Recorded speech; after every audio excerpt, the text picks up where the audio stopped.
Hello, everyone, and welcome.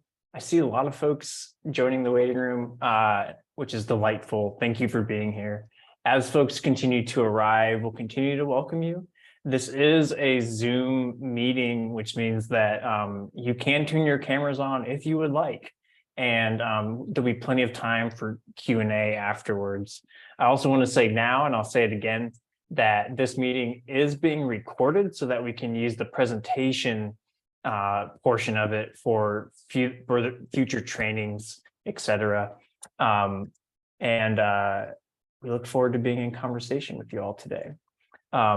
This is our last Climate Lit event for the year, and it is called So You Want to Write for Climate Lit?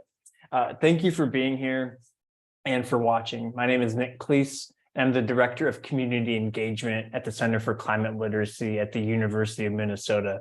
I'm also an editor at Climate Lit. I'm hosting this webinar from the University of Minnesota Twin Cities, which is situated on the traditional, ancestral, and contemporary lands of Dakota peoples. We understand our work towards climate literacy to be an issue of educational, racial, social, and climate justice, in that we recognize colonial legacies while striving for equitable relations in the present in order to secure a sustainable tomorrow. I'm honored to be here in community with you today. For context, Climate Lit is the flagship initiative of the Center for Climate Literacy at the University of Minnesota. Climate Lit believes that climate literacy includes understandings of both Earth systems and story systems, and that an engagement with both is vital to develop ecological values. We focus on stories, and particularly stories for young people, because these offer readers formative and transformative experiences that become the foundation for an ecocentric life. Our mission is to provide educators with the resources they need to implement climate literacy education in their classrooms, which includes collaborating with our fellow Earthlings to generate this material, hence this workshop and this orientation to our work.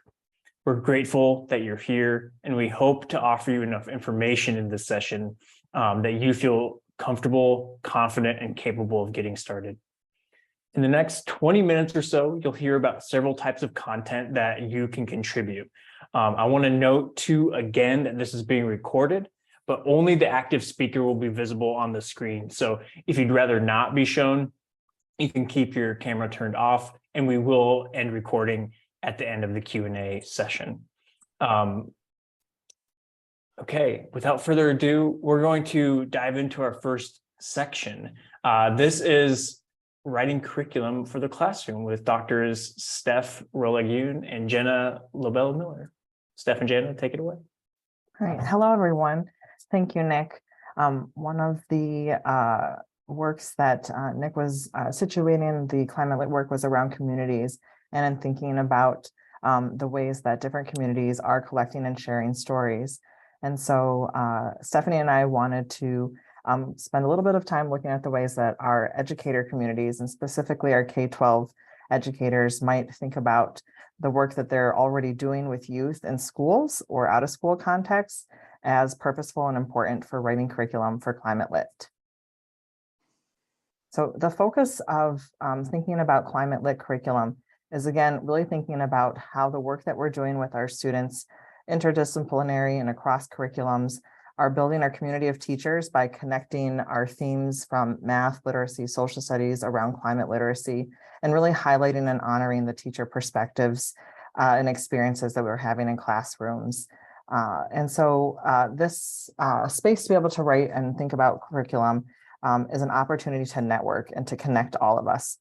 As we know, so often K-12 teaching can feel like a silo, and the way to expand this network is to be able to share resources. And so both with the Climate Lit website, as well as with the journal, where we'll have more opportunities to hear about different ways to share specific curriculum, we're really interested in looking at lesson plans, units, and particularly the reflective stories about how climate literacy is being taken up in your classroom. All right, thank you, Jana. And thanks everybody for being here. We're really excited, and we have been excited to hear from some teachers already. And right now we want to take just a few moments to talk to you about some of the formatting that we've designed together as a collective group of editors that might be usable for both teachers to share with each other and also a frame for thinking about the expansive work that teachers are already doing. So as Jana mentioned, one of the ways that teachers can contribute is by writing a piece for the new Climate Literacy Journal.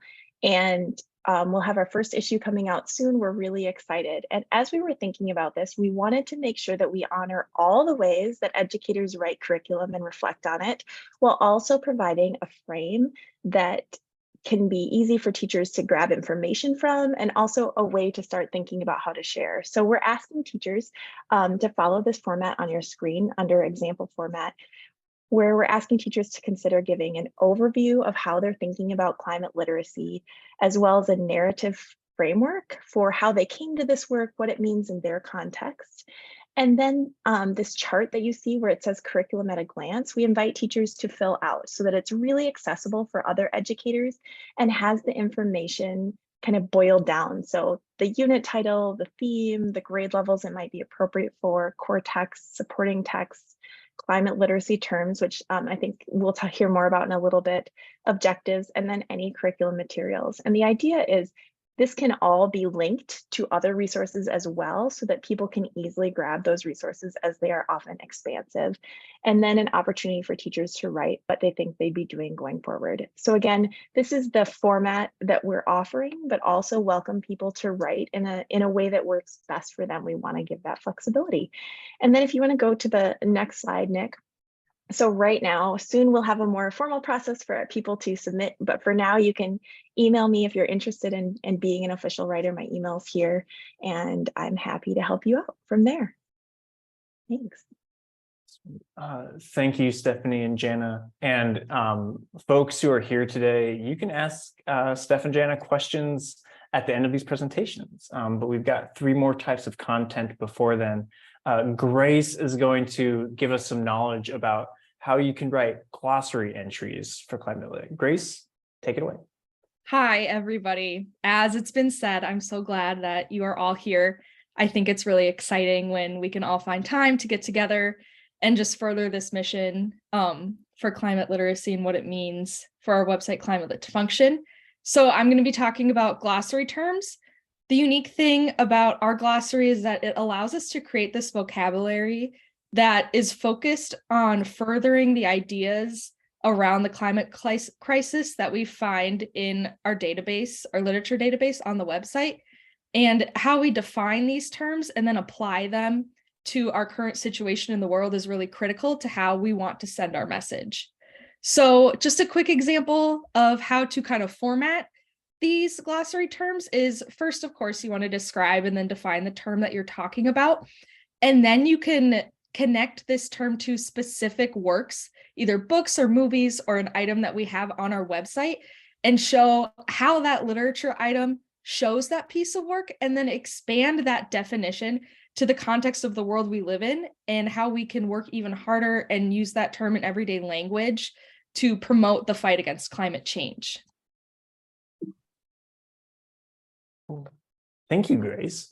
And Grace, I do not want to put you on the spot, but I do want to give you a shout out because Grace is our undergraduate assistant who knows more than anybody else on the team about how the back end works. So if you have questions about the logistics and infrastructure of Climate Lit, the site, Grace can speak from experience about how that works. But thank you, Grace. I will talk now a little bit about writing database entries and how we might think about entries as going beyond a mere summary of the text you are looking at. So on Climate Lit, our site, we want to provide educators with all sorts of texts that they could use in their classroom. This could be books, films, games, apps, media that I'm not even aware of or haven't been invented yet. But whatever type of media that you choose to write about, the entry that you submit for it should go beyond the obvious, should go beyond summary to show readers how the text is connecting to climate concepts and any other ideological structures latent in the text itself. So for instance, I want to offer you two different ways that we might think about producing a response to a book called The Fate of Fausto by Oliver Jeffers. On the left side of the screen is an example of a plot summary. This is what the story says explicitly on the page. There's a beginning, a middle, and an end. Fausto is a character that decides he wants to own everything, so he goes about the world claiming flowers, trees, sheep, lakes, fields, mountains. But then he's stopped by the sea, who refuses to be owned. So he tries his same intimidation tactics, but he drowns. And in the end of the book, all of these earth elements forget about Fausto and they go on living as before. So in this plot summary, you could see how it might lend itself to climate literacy, but the plot summary, again, on the left side of the screen, stays at that surface level in that it's describing what is happening on the page itself. What we are looking for at Climate Lit is a more detailed and intricate analysis of what the story means to say. And one way you might go about doing this is by finding one key concept, one key climate concept, perhaps from the list of glossary terms that Grace alluded to earlier, and think about how that plays out in the story and how the story itself speaks to that concept. So for instance, Fausto's actions illustrate the ideological underpinnings of the Anthropocene, like a human supremacy complex, anthropocentrism, human expansionism, producerism, extractionism, etc. So the rest of the database entry performs this critical analysis of how that concept plays out in the text. And the intention behind all of this is so that when educators take these texts and enter into the classroom, the database entry provides them with easy to grab, ready to go content and understanding that will help guide conversations about that text, again, beyond mere summary. Like curriculum, like glossary entries, we're proposing a structure for your database entries. Part of the intention for this is so that contributors don't need to lift as much cognitively in order to determine their structure, but they can let their cognitive work beyond the content itself. So our database entries include publication information, of course. They begin with a short quote to hook folks. Then there's a summary paragraph. We encourage spoilers so that educators know what's going to happen in the story. They can anticipate it. And then at least one beefy review paragraph where you work with those climate concepts, perform that critical analysis. If a second review paragraph is required, go for it. And if a story is complex enough to include several concepts, several climate concepts, you can address more than one. But we appreciate focus on one or two key concepts. Once you've addressed those items, you can offer resources to extend student learning beyond the text itself, the topics that it deals with so that it can be searchable in our database, and a few images to give folks a sense of what the book looks like literally on the shelf or the film looks like in your Netflix queue. A couple other notes just to consider as you're thinking about what you might want to write about. It's incredibly helpful to look at the database entries that have already been published on our site for models and examples. We're still working on the formulas for how to best bring them into the world, but you can use these as a benchmark to aim toward. We're also considering how we might incorporate text in languages other than English. And we're encouraging folks to submit things in languages other than English, and we will actively find ways to review them and find folks who can do that translation work, even if we ourselves, thinking about me in particular as a monolinguist, don't speak that language. And last, these entries are meant to be for teachers and educator practitioners. So they need to be practical and immediately relevant for the classroom. Grabbable off the website, you can plug it into a lesson or a unit, and doesn't force the educator to like wade through a bunch of, I guess what my students would call fluff. So if you keep that in mind, look to our site for examples. then you're well on your way to writing your first database entry. And our final type of content that we'll talk about before we open it up to Q&A and discussion is an overview of our journal, or scholarly journal, Climate Literacy and Education, a pocket journal for practitioners. This will be led by Doctors Alex Panos and Lorraine Kerslake. So Alex and Lorraine, take it away. Thanks, Nick. So we're really excited about this journal. Thank you, Stephanie and Jana, for already talking about one of the kinds of entries that and submission types that we can work in with this journal. But we want to start with just reiterating that, like everything that Climate Lit does, this is for practitioners. And so we're really focused on submissions that meet the needs of the wonderful folks in K-12 who are bringing climate literacy to their classrooms. So all of these types of submissions are with practitioner audiences in mind. We also want to say that this is a starting place. We're a new journal.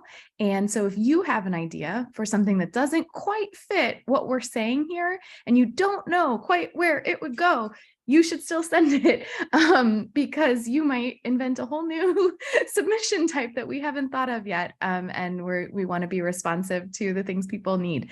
And so we're going to talk about our the general guidelines and then submission specific guidelines for 4 kinds of submissions. Curriculum, Stephanie and Jana, boom, took care of that, same thing.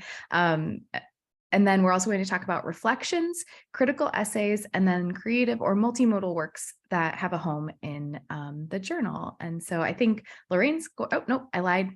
General guidelines first. So these are just some general guidelines. They will be available on the webpage as well as in a call for proposals that describes these things in more detail. And they're pretty standard for many journals. So things like the font type being a standard font type. We are trying to limit the size of the submissions to under 2,000 words, but each submission type has a bit of a difference in the word length that we're looking for. So these are not long pieces. These are short, snappy, bite-sized ideas for folks. They'll include an abstract, an acknowledgement, any conflict of interest we might need to know about, keywords, and then references following APA.